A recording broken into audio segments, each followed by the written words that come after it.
Hello, hello, hello to everyone who is coming here for this coaching session. And I am going to help you understand, as a professional woman, one of the big things that you're likely leaving on the table and how to maneuver it so that you don't keep feeling like you're on the non winning end. If you're here live with me, go ahead and say yes, Mo. And if you have a city or state you want to share with us, please do that as well. I can see Kathleen, you are here. Excellent. It's nice to see you here. I've got a big problem to talk about today. Most professional women, and I've coached over 2,200 professional women over the past 12 years after climbing the ladder myself all the way up to the C-suite twice. I was CEO of a healthcare company, and years later, I was chief operating officer of a big national company. And one of the things that women, we love ourselves so much, don't we? We tend to downplay our accomplishments. And there's a few reasons why that is. Number one, we were not told how to brag and how to own our power. And I'm going to tell you this. Somewhere in the last week, likely, you were given the opportunity to talk about something that you had accomplished, or there was a door open in a conversation for you to do that, and you didn't walk through. You didn't walk through because you probably didn't even see the opportunity. And if you did see the opportunity, you likely started feeling too shy, too bashful, afraid of being a boaster, afraid of looking like you were trying to make yourself the center stage. Right now, I want you to give yourself a promise. Whenever you have the opportunity to insert a result for yourself at your workplace, or even when you're networking or at a conference, always say I. Now, women are told always say we, always make sure you're including everyone else. You know what? That's what men need to do. Because men use the I word all the time. Women use the we word all the time. I mean, somewhere there's a happy medium here. But as a woman, you must get more comfortable using the I word. I led our team is much better than we. I led the initiative. I was given responsibility for a project that we were able to so that the company could roll out another initiative, another product line, so that we could turn a product line that wasn't performing into one that was, and we got it on track within 6 months. So you can say I, and then you can say we later in the sentence, but start off with I. And you need to get another handle on what modesty, humility, and this whole idea of being polite looks like. Modest, humility, politeness, those are things that are pretty nice to have in friendships. They are nice to have in families, perhaps when there's some stress or something's happening. But we were all raised in a patriarchal system that did not just teach you to work hard and stay quiet. It taught you that a woman who owns her accomplishments is a problem. She's aggressive. She's threatening. She's too much. And so you learn very early, very thoroughly to share the credit, even when it was or is entirely yours. To qualify every achievement, to make yourself smaller so that people around you can feel bigger, so that your light is not shining so bright to diminish theirs. Now, and see, as I'm saying all this, I'm also saying to myself, well, that all stuff is not right. That is not right. If you shine your light bright, Just like if you're in a dark room and you turn on a light, it lights up the whole room, doesn't it? It doesn't just light up the person who turns the light on. And that's the same way with owning your accomplishments. Not being hyper aware of being too much. Not to feel that you have to share the credit every time or that you have to qualify every achievement, to make yourself smaller so that the people around you could feel bigger. And it's costing you. It's costing you. Every single woman I've helped advance her career, become a better leader, get a promotion, be seen as someone who could handle more, every single woman said to me, I wish I'd known this before. I wish I'd known this 5 years ago, 10 years ago. One of my clients said, I wish I knew this 22 years ago. Yeah. 22 years ago, if you would have made a career move that would have been equal, sorry, I hope you've been able to hear me, that would have been equal to $20,000, let's say.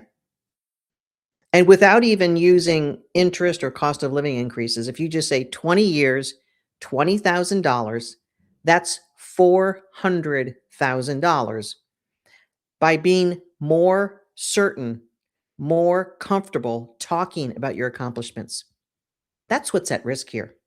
I put $50,000 in the headline because that is typically the average of what most women are downplaying their careers for. 50,000, 20 years, it's $1 million.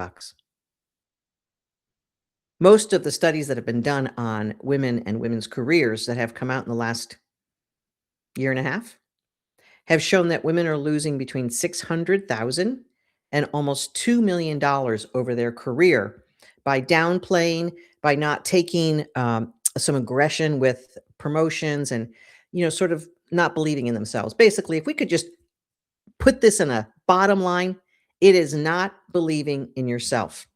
And that comes out in your language.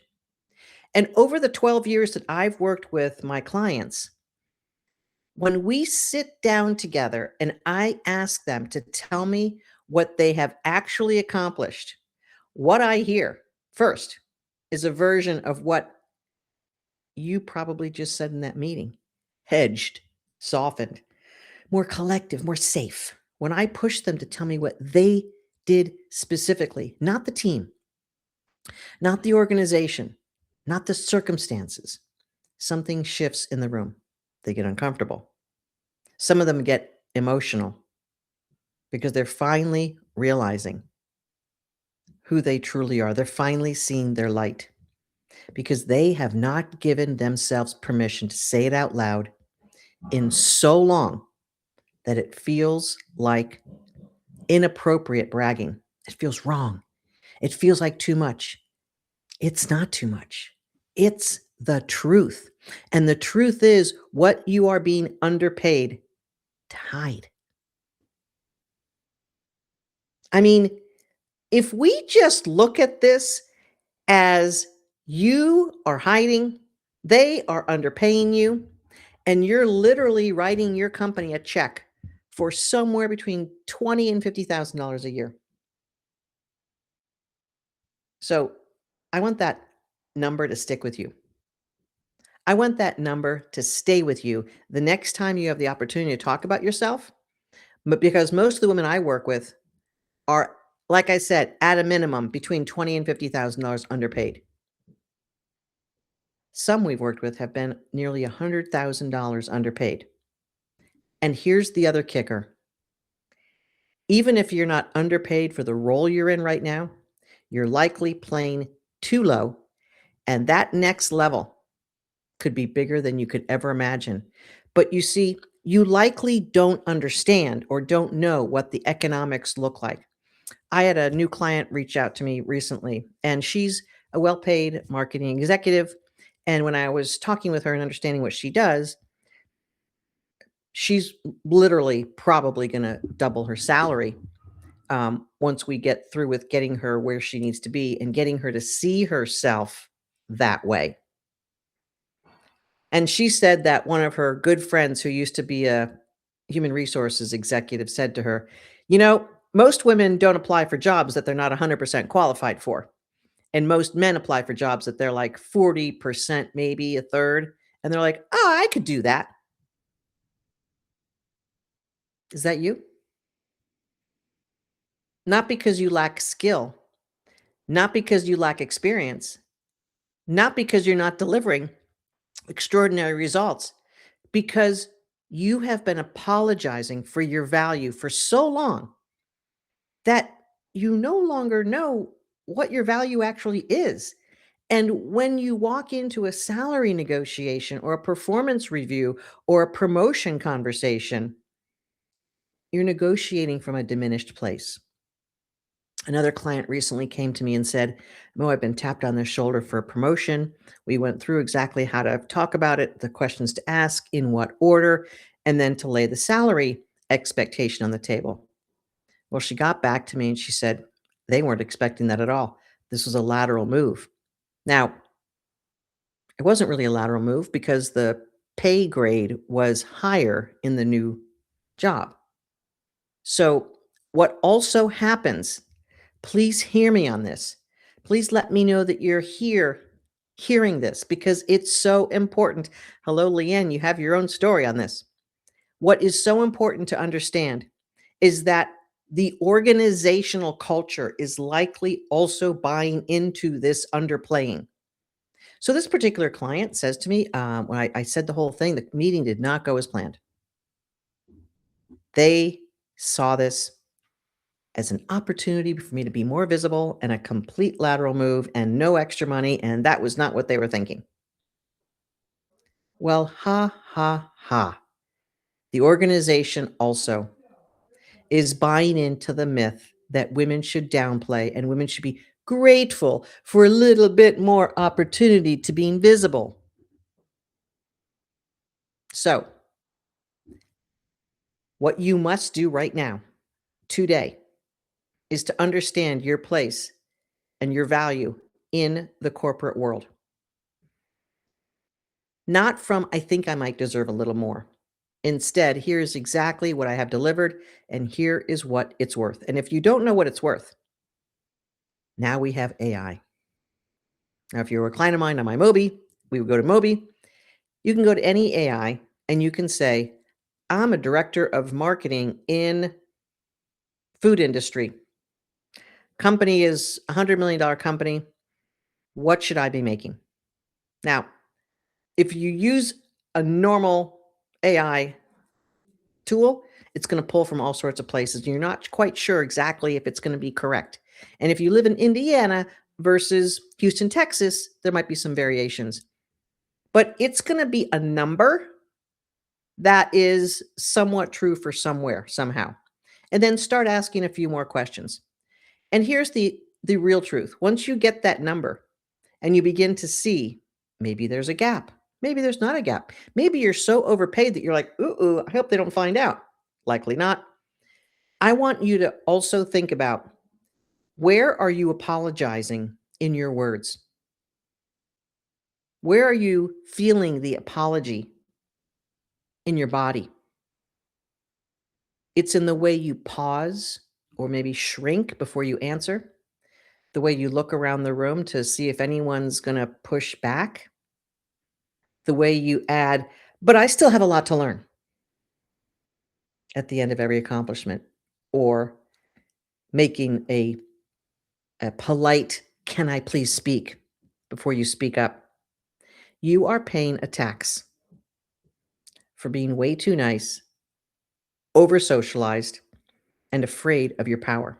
You're paying a tax, and that tax is between 20 and 50,000 or maybe even more a year. And you can do the math on that. How much longer are you going to work? Is it 10 years? Is it 20? And here's the part that breaks my heart. You're not doing this because you're truly weak inside. Every woman I've coached is doing brilliant work, and they were taught to make themselves more palatable, to not be too boastful, to not want too much. And you were taught that the way to be accepted, promoted, and valued was to be excellent and invisible, to deliver and then step back to build the room, and then let everyone else stand in it.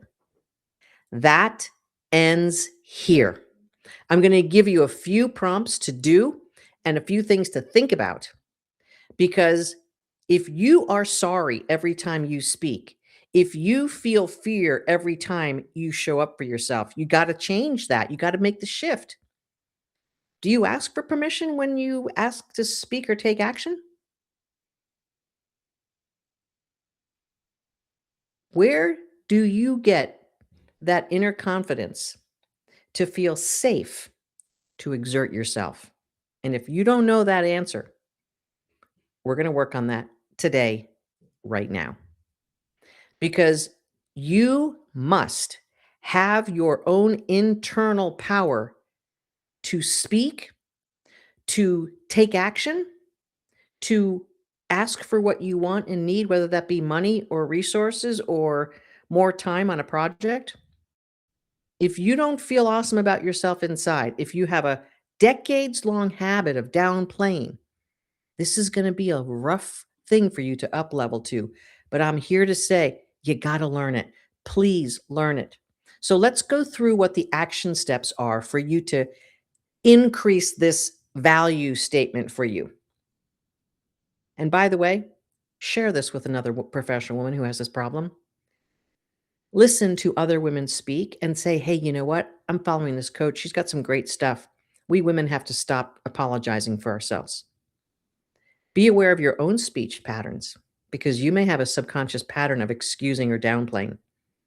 Others will hear it and begin to value you on your speech patterns. So let's change that right now. So, number one, get really clear on 5 of your big accomplishments. Do not say we, say I. And that if those accomplishments include leading a team to greatness, take the bow. Know your contribution and get it very clear. Write out those top 5 professional accomplishments over the last 5 years and rewrite each one starting with I. Not we, not the team, not we were lucky, just I. Own every word. Number 2, the next time someone asks you what you've been working on, practice saying the answer out loud before you walk into the room. So if you can expect that that's going to be a question coming your way, full sentence, no qualifiers, no apologies, use color, vividness to your answer. Not a project for my boss. Rather, a project that will transform the use of AI in our communications team, and it's targeted to save each of us 5 hours a week. I can't wait to roll it out next week. Would you like me to share our results with you when we're nearly complete so that your team can have that? So, number 1, you got 5 accomplishments. Number 2, you're going to get ready to actually say a statement about something you're currently working on. Number 3, you're going to calculate the gap that you have here. Look at the market rate for your role and your experience level right now. Write down the number. Sit with what it feels like to see that number. Actually, put the number of the gap and then put the number, once that gap is fulfilled, what your new salary should be. Sit with it. Look at it. Say it out loud. We can downplay our contributions when we know we are underpaid because we're feeling shitty. So when you stop feeling shitty, you're looking at your worth. You're less likely to downplay because now you're like, wait a minute, I'm worth $50,000 more. I'm making 150, I'm worth 200. I'm going to talk like I'm making 200. So when you know you're working for less and accepting that, it eats away at your soul and your bank account. So get yourself informed and ready to own your worth. And by the way, with that being said, make sure that your resume and your LinkedIn are up to snuff so that you can be available to recruiters who reach out and are looking for someone with exactly what you bring to the table. It's important. So, number 4, Name one action for each of these items that you will take this week. Own your accountability. So number 1, I statements, 5 accomplishments. Number 2, get ready to get prepared to talk about one of the projects that you're currently working on. Get vivid, get specific so that you're ready to have it roll off your tongue. Number 3, calculate the gap in your current role compared to what you ought to be paid. And write that number down and get really comfortable. And if it pisses you off, as it should if you have a gap, which you likely do if you're a professional woman, get the resume and LinkedIn in gear and get committed and take responsibility for yourself by taking an action on each one of these 3. So here's your journal prompt. And by the way, this will be written up as a post. And if you're here now, you're probably on my email list. Make sure you're subscribing to the Substack channel. If you're listening to me or watching me on YouTube, make sure that you come on over to Substack and subscribe to my channel. It costs you nothing. By the way, I got a book coming out. mofall.com/pre-order. Get the book before September 15th, and you will be sent a bunch of goodies, and you'll be invited to a special day where I'm going to be doing all sorts of career, leadership, and soul work with you. So here's your journal prompt for this session, this lesson today. Where in your life have you been apologizing for your own brilliance? Let me say that again so you can write that down. Where in your life have you been apologizing for your own brilliance? In meetings? Negotiations? In relationships? What would change if you stopped apologizing tomorrow? What would change? I have some ideas about what would change. So that's your journal prompt. Do some reflection. Sit with yourself. Sit with the feeling of taking responsibility for where you are right now in your life and in your career, and really sit with the truth. I'm not where I want to be. I don't want to give up on myself. I want to go forward. I want to take action now. This is inspiring me. Thanks, Coach Mo. I'm going to do these things and I'm going to get at it.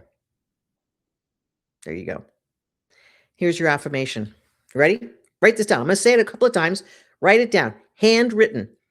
Studies keep coming out that when we handwrite stuff, it wires our brain better than if we're clickety-clack typing. Affirmation. My accomplishments are not bragging. My accomplishments are not bragging. They are the truth. My accomplishments are not bragging. They are the truth. And I speak my truth without apology. I speak my truth without apology. Here's the kicker. You ready? I own my divine gifts and I'm ready to operate from that power. So all of my coaching has an underpinning of your soul power. My book is called Soul Code. And it's going to teach you exactly how to get into your soul's true power. If you're a client, you're going to read it and you're going to have everything that I've coached you on for whatever number of years we've been together. And you're going to have extra exercises that you've never heard of before because I go deep into this soul business. Real deep. Again, that's thesoulcodebook.com, or you can go to mofall.com/pre-order. I own my divine gifts and I'm ready to operate from that power. Because here is the headline of this entire session. You are divine. You came here from your creator with gifts and talents and a destiny to use them well. We all came here to use the gifts that were planted inside of us to express our best self, to our best ability, to do what we can to help other human beings. And I don't care if you're an accountant, cybersecurity, marketing, process engineer, logistics, I don't care. When you bring your best self to that role, you're lifting everyone. If you bring your shitty, apologetic, downplaying self, you're affecting everyone. So either way, You're affecting others by who you bring to the table. There's a lot of controversy about, should I bring my whole self to work? I used to say, bring your soul to work. And be like, bring your soul to work. I don't know. Well, I'm going to tell you this. If you bring your whole self to work and you have wounds and you're downplaying and you're apologizing, that's not what I'm talking about. I'm talking about getting in there and fixing that, getting in there and becoming a whole, full, soul-powered version of you. That's what the soul code's all about. Your accomplishments come through the gifts that your creator gave you. It's not some egotistical look at me. Ha ha ha ha. You do everything through your creator. Your creator has given you talents and gifts. And when you use them, you're expressing the divine. You're expressing creator, source, God, whatever the word is that works for you. I own my divine gifts and I'm ready to operate from that power. If you're a client of mine, you've heard this before, always good to have a reminder. It's all soul power. And how did my clients get that? By following my process called the Soul Code. That's what my book's about. thesoulcodebook.com. It's time you had this in your hands. And I want you to keep following me because this is one of a series of 7. Actually, this is number 2. Last week, I talked about not getting the promotion and what that's all about. And I'm going to be talking about some other aspects to how we get sideways with our power and what to do about it. So remember, reclaiming your accomplishments is not arrogance. Let me say that again because I need you to hear that all the way down in the bleachers. Reclaiming your accomplishments is not arrogance, it's accuracy. How about that? It's the most radical act of soul power, soul work that a professional woman can do is to own her accomplishments. Because the woman who knows her worth does not shrink herself to make others comfortable. She tells the truth about what she built, what she led, what she changed, and what it cost her to do it. When she says I, when she means I, she says the number out loud. She lets the silence after the number sit there without feeling any apologies. That woman is not aggressive. She's not threatening. She's not too much. She's exactly what the room has been waiting for. And if you haven't done this for a while, the people who know you might be a little bit surprised, but you stay with it. Reteach them who you are. Reteach them by being that version of you. If you're ready to stop apologizing for what you've built, this series is for you. You can DM us the word soul. You can pre-order the book and send us the order number or the receipt at support@mofall.com. And we're going to get you on a bunch of goodies that are going to help you take full advantage of the book and invite you to the launch day, September 15th. Negotiate from your truth, live from your truth, expect that the world is going to see you when you speak your truth, live in your truth, and have that soul power. Always negotiate from your power, which is your wholeness, not your wounds, not your fears, not your jealousies, not your ego. Get into your wholeness, get into your soul power. You can use all of the soul code techniques and tactics. The Soul Code book is coming out. thesoulcodebook.com. Pre-order today. Come back. Follow me again next week. And if you're watching this on YouTube or some other place, I'm doing these lives on Substack. You can subscribe to my Substack channel for free. Buy the book. I believe it's $20. It's going to help you a lot more than $20. And come on into all of the things I'm offering to help you out. I'm helping women advance their careers by coming into your soul power. Nothing will change until you become more powerful. I'll see you next time. This is Coach Mo. I'm going to go coach my leadership collective and help them get more political, more savvy, and more connected at work. Lisa McPhee, it's so nice to see you. Amy Fortney, great to see you. Leanne, Kathleen, let's go. Let's get as many women as we possibly can to be soul-powered, owning their truth, owning their power, using the soul code strategies. People wonder what you're up to. Let's do it. We'll see you next week. Get on my email list. Subscribe here. Come on now.